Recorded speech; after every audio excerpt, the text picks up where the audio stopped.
आज बात EFC limited के बारे में। लेटेस्ट अपडेट ये है कि कंपनी अपने शेयर होल्डर्स को बोनस शेयर देने जा रही है, वो भी हर एक शेयर के बदले में एक में।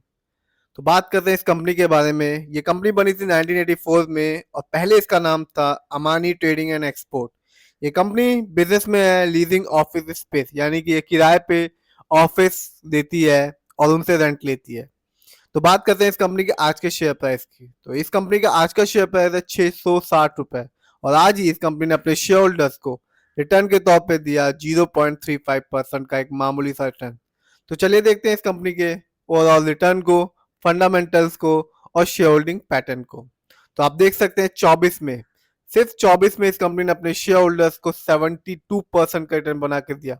हम सभी जानते हैं कि 24 में market most of the time down ही रहा, फिर भी इस कंपनी ने अपने शेयर होल्डर्स को एक अच्छा खासा रिटर्न बना के दिया, जो कि है 72% का। यानी कि आज से ठीक एक साल पहले इस कंपनी का शेयर प्राइस था 371 रुपीज और आज की डेट में इस कंपनी का शेयर प्राइस है 659 रुपीज। बात की जाए इस कंपनी के 3 साल के रिटर्न की, तो यहाँ इस कंपनी ने कमाल कर दिया। और जिस भी शेयर होल्डर्स ने लॉन्ग टर्म के हिसाब से इस कंपनी में अपना पैसा लगाया, कंपनी ने निराश नहीं किया और रिटर्न के तौर पे दिया 3042% का रिटर्न। यानी कि आज से ठीक 3 साल पहले इस कंपनी का शेयर प्राइस था 21 रुपए का।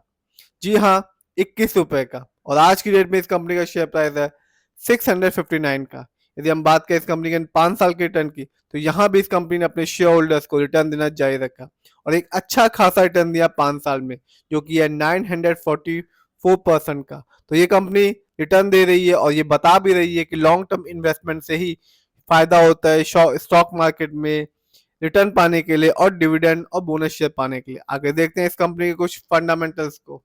तो साफ देखा जा सकता है कंपनी का मार्केट कैप अच्छा खासा है, जो कि है 3274 करोड़, जबकि इस कंपनी का पीबी रेशियो है 6.84। शेयर मार्केट में एक अच्छा पीबी रेशियो कहलाता है 3% और लेस देन 3%। यदि बात करें इस कंपनी के इंडस्ट्री पी की, तो कंपनी का इंडस्ट्री पी है 53.06। शेयर मार्केट में एक अच्छा इंडस्ट्री पी होता है 20 और 25% के बीच का। बात की जाए डेप्ट टू इक्विटी की, तो कंपनी पर डेप्ट टू इक्विटी है 1.55। यदि बात की जाए इस कंपनी के रिटर्न ऑन इक्विटी की, तो आरओई है 18.49। शेयर मार्केट में एक अच्छा आरओई कहलाता है 15 और 20% के बीच का। बात करते हैं इस कंपनी के बुक वैल्यू की, तो कंपनी का बुक वैल्यू है 96.22 और इस कंपनी का फेस वैल्यू है 2। आगे देखते हैं इस कंपनी के फाइनेंशियल परफॉर्मेंस को। यदि हम क्वार्टरली देखें, सितंबर क्वार्टर में इस कंपनी ने अच्छा परफॉर्मेंस किया और जनरेट किया 171 करोड़, जबकि ये जून में था सिर्फ और सिर्फ 105 करोड़। तो कंपनी ने ऑलमोस्ट 66 करोड़ का रेवेन्यू जनरेट किया सितंबर क्वार्टर में। बात करते हैं इस कंपनी के प्रॉफिट की, तो साफ देखा जा सकता है जून की तुलना में सितंबर में कंपनी ने अच्छा परफॉर्मेंस किया और जनरेट किया 36.56 करोड़, जबकि जून क्वार्टर में था 15.77 करोड़। बात करें कंपनी के नेटवर्थ की, तो 23 की तुलना में कंपनी का नेटवर्थ बहुत ज्यादा बढ़ चुका है। 24 में कंपनी ने अच्छा परफॉर्मेंस किया और जनरेट किया नेटवर्थ के मामले से 431 करोड़, जबकि ये 23 में था सिर्फ और सिर्फ 74.78 करोड़। तो आप देख सकते हैं नेटवर्थ में इस कंपनी ने कमाल ही कर दिया। और फाइनेंशियल परफॉर्मेंस के तीनों ही सेक्टर में, रेवेन्यू, प्रॉफिट और नेटवर्थ में, कंपनी ने 23 की तुलना में 24 में अच्छा खासा परफॉर्मेंस किया। यदि हम बात करें इस कंपनी के प्रॉफिट के ईयरली, तो यहाँ भी देखा जा सकता है कि 24 में कंपनी ने जनरेट किया 63.30 करोड़, जबकि ये 23 में था सिर्फ 3.86 करोड़। तो कंपनी ने 60 करोड़ प्रॉफिट सिर्फ और सिर्फ 24 में जनरेट किया। यदि हम देखें रिवेन्यू को, तो देखा जा सकता है कि 24 में कंपनी ने जनरेट किया 429 करोड़, जबकि 23 में था सिर्फ 104 करोड़। तो कंपनी ने रेवेन्यू, प्रॉफिट और नेटवर्थ तीनों में ही अच्छा परफॉर्मेंस किया। आगे देखते हैं इस कंपनी के शेयर होल्डिंग पैटर्न को, तो साफ देखा जा सकता है कि रिटेल्स एंड अदर, यानी कि हम लोग का पैसा इस कंपनी में सबसे ज्यादा लगा हुआ है, इस कंपनी के ओनर से भी ज्यादा, जिसका परसेंटेज है 47.04%। जबकि प्रमोटर यानी कि इस कंपनी के ओनर्स का पैसा इस कंपनी में लगा हुआ है 45.57%। जबकि FII यानी कि विदेशी निवेशक का पैसा इस कंपनी में लगा हुआ है 5.35% का। तो बात करते हैं इस कंपनी के BSE इंडेक्स में इस साल के हाईएस्ट शेयर प्राइस के बारे में।